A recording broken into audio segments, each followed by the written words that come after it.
Hi guys! Magandang hapon! Welcome back po dito sa Gandara SRU channel for Showbiz Update.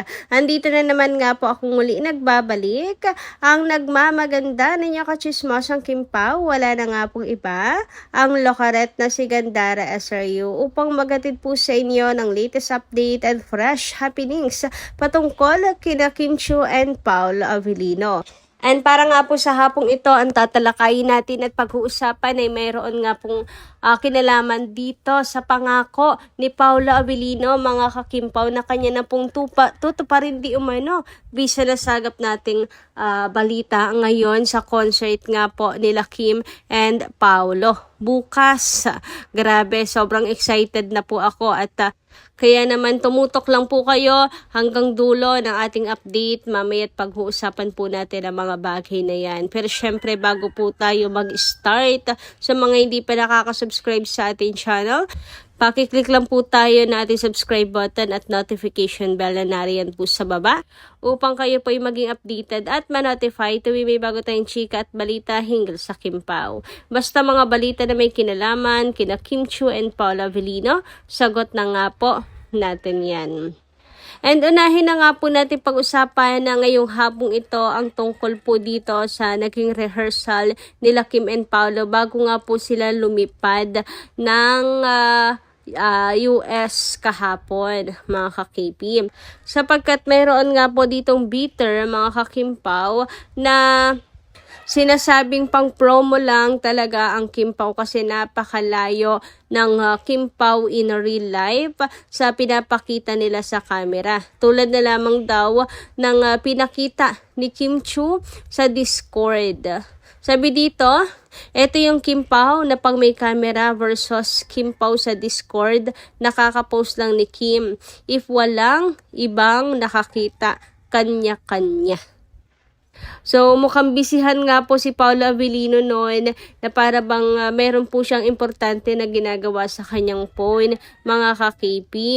Siguro ay may kino-contact po siya, mga ka-Kimpaw, kasi nga 'di ba ay delayed po yung flight nila. Kaya naman hindi siya iniistorbo ni Kim Chiu at nag-update lang po talaga siya sa mga fans na madidelayed po yung kanila pong flight. Pero tila ang post po na yon ay ginagamit po pangontra kina Kim and Paolo sapagkat yun nga, wala daw pansinan ang Kim Pao kapag silang dalawa na lang at walang camera na nakatutok sa kanila. Kapag walang nakakakita ibang tao ay kanya-kanya huyo sila sa isa't isa. So, hindi ko po alam, mga kakimpaw, kung paano niya napanood. Nakita yung post sa Discord ni Kimi para malaman niya po ang detalye. Kasi ang alam ko, ang mga nasa Discord po ay mga Kimpawlansya lang naman. Liban na lamang kung pati po ang Discord na tahanan natin na binuo ni Paolo Avellino, pinasok na rin po, mga kakimpaw. Or baka sadyang meron pong nag-leak na naman ng mga pasaway sa Blue App. Meron po ba kayong nakita na nag-leak po ng pinost ni Kim sa Discord?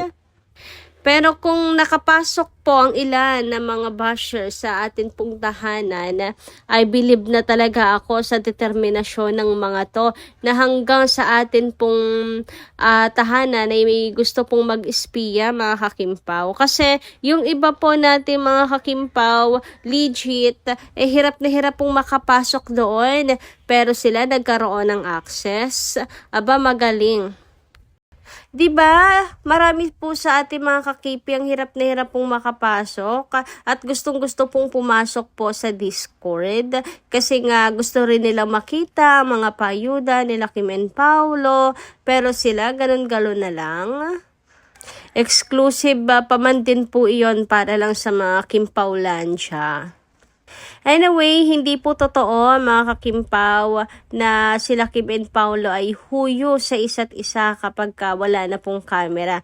Dahil kabaliktaran po yun, mga ka-KP. Baka sadyang busy lang si Paolo Avellino noon at alam niyo naman, bawat butas palalakihin po ng mga bashers. Sapagkat ang katotohanan po mga kakipi ay ganito si Kim and Paolo sa likod ng camera. Ayan, ito po ay hindi rin po nila alam. Stolen shot lang po yan. Pero yan po talaga yung katotohanan. Pag magkasama po sila off-cam. Anyway, pag-usapan naman nga po natin ang magiging concert or show nila Kim and Paolo bukas para sa Kim Pau's World Tour or Love Kim Pao Tour, mga kakipi, kung saan may usap-usapan ngayon sa social media na tutuparin na ni Paolo Avellino ang kanyang pangako. Naalala niyo po ba kung anong pangako ni Paolo? Yung sabi niyang next year, 'di ba? Ito po 'yon. Itong taon na po 'yon. So baka ngayon na nga daw po ito pa rin ni Paolo Avellino ang kanyang pong pangako. At ito naman daw talaga ang maganda pong pagkakataon para to pa rin yon ni Paolo Avellino. Agree din po ba kayo doon? Bagay na walang kaalam-alam si Chinita Princess na mayroon pa daw isang malaking pasabog si Paolo Avellino sa World Tour.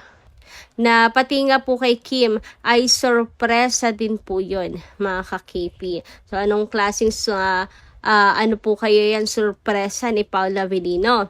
And pinag-uusapan din po pala ngayon sa social media ang tungkol nga dito sa rehearsal nila Kim and Paolo, kung saan makikita nga daw po dito na para bang gusto nang lumuhod ni Paolo Avellino, kunin ang kamay at suotan po ng singsing si Chinita Princess dito. Makikita nyo nga po yan dyan, na para bang magpo-propose lang po ang atake ni Paolo Avellino. Baka kaya nasabi po nila na tutuparin na ni Paolo Avellino ang kanya pong pangako.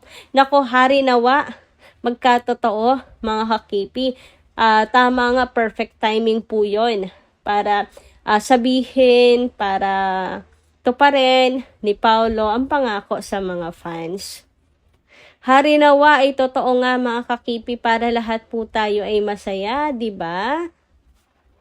Sus ko, ngayon pa lang nai-imagine ko na po ang crowd na magtatalunan, magtitilian, na mag-iiyakan, halo-halo na. Ngayon pa lang nai-imagine ko na. Anyway, ang nakalagay nga po dito, it's like a Papi Pao is proposing marriage. Hehehehe. So, ayan. Ano pa lang po yan ha? Rehearsal pa lang, pero sobrang excited na ang mga Kim Pao fans. Anyway, dumako naman po tayo ngayon dito sa comment ni Miss Norma Dayag. Shoutout po sa inyo at magandarang hapon. Sabi niya, Gandara, good AM.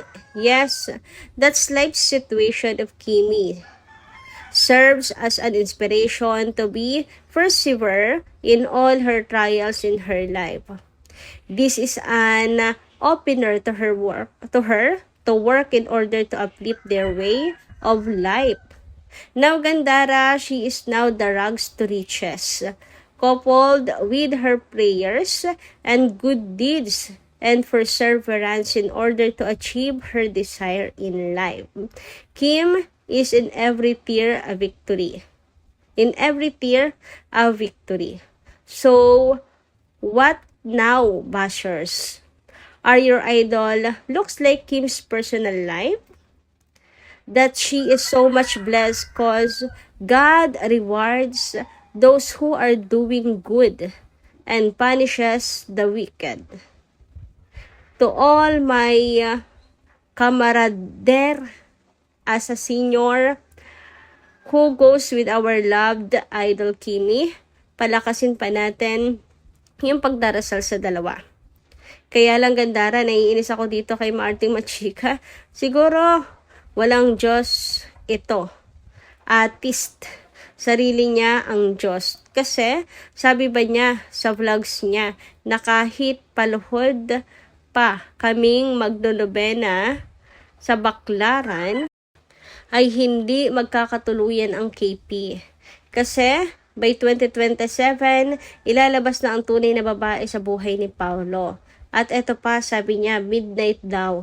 na lumalabas silang dalawa para walang makakita sa kanila at nilulubos nila ang ganitong oras sa paglabas nila. Gandara, dito na naman ako na hindi mapakali kasi itong revelasyon ni Machika na nakakatakot. So, if this is the case, Gandara, Diyos na ang bahala sa dalawa at kung totoo lahat ng yung revelations niya, may spy pala itong si Martin Machika. Kaya yung vlogs noon na may stalker si Paulo sa bahay niya na nagmamatsyag sa kanya ay parang naniniwala na ako dito sa vlogs ni Martin Machika. Anyway, God is my ultimate one to know at iparamdam kay Kimi ang tunay na mangyayari sa hinaharap. God bless KP. Ayan na naman tayo, Ma'am Norma Dayan, pinanood nyo na naman yan siya. Kaya kayo na naman ay nai-stress at naguguluhan ang inyong utak at sumasakit ang inyong ulo. Ayan nga at napapaniwala na kayo. Lumalabas ang madaling tuwing madaling araw lang lumalabas para walang makakita. Ano yon? Kaloka naman yon. Tinatago sa dilim si Janine. Kaloka. Alam nyo, maniwala pa ako kung walang partner si Janine eh. Pero may pinakilala. Si Echo. So ano yon? Papayag sila sa ganyang kwento, sa ganyang setup, kuno.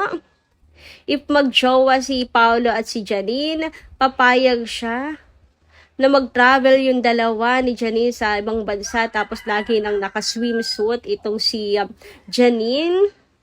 And same with Echo, papayag siya na ang tunay pala na lumalabas si Janine with Paula Avellino na madaling araw. Nakakaloka ha. Ano ba nga namang mga ano yan, ilusyon yan. Mga nag-iilusyon na lamang. Parang mga may sakit na sa utak, yung totoo, mas malala pa sa dilulo ng mga Kim Pao fans. At least yung dilulo ng Kim Pao fans may kasamang sana totoo. Ay yung sa kanila, kiniklaim nilang totoo. Naniniwala na sa sarili nilang kasinungalingan. Abay, malala na po yun. Kaya Ma'am Norma, tigilan nyo na yung manood sa kanya. Pati ako matatakasan ng bait eh dahil sa mga pinagsasabit mga kwento ninyo.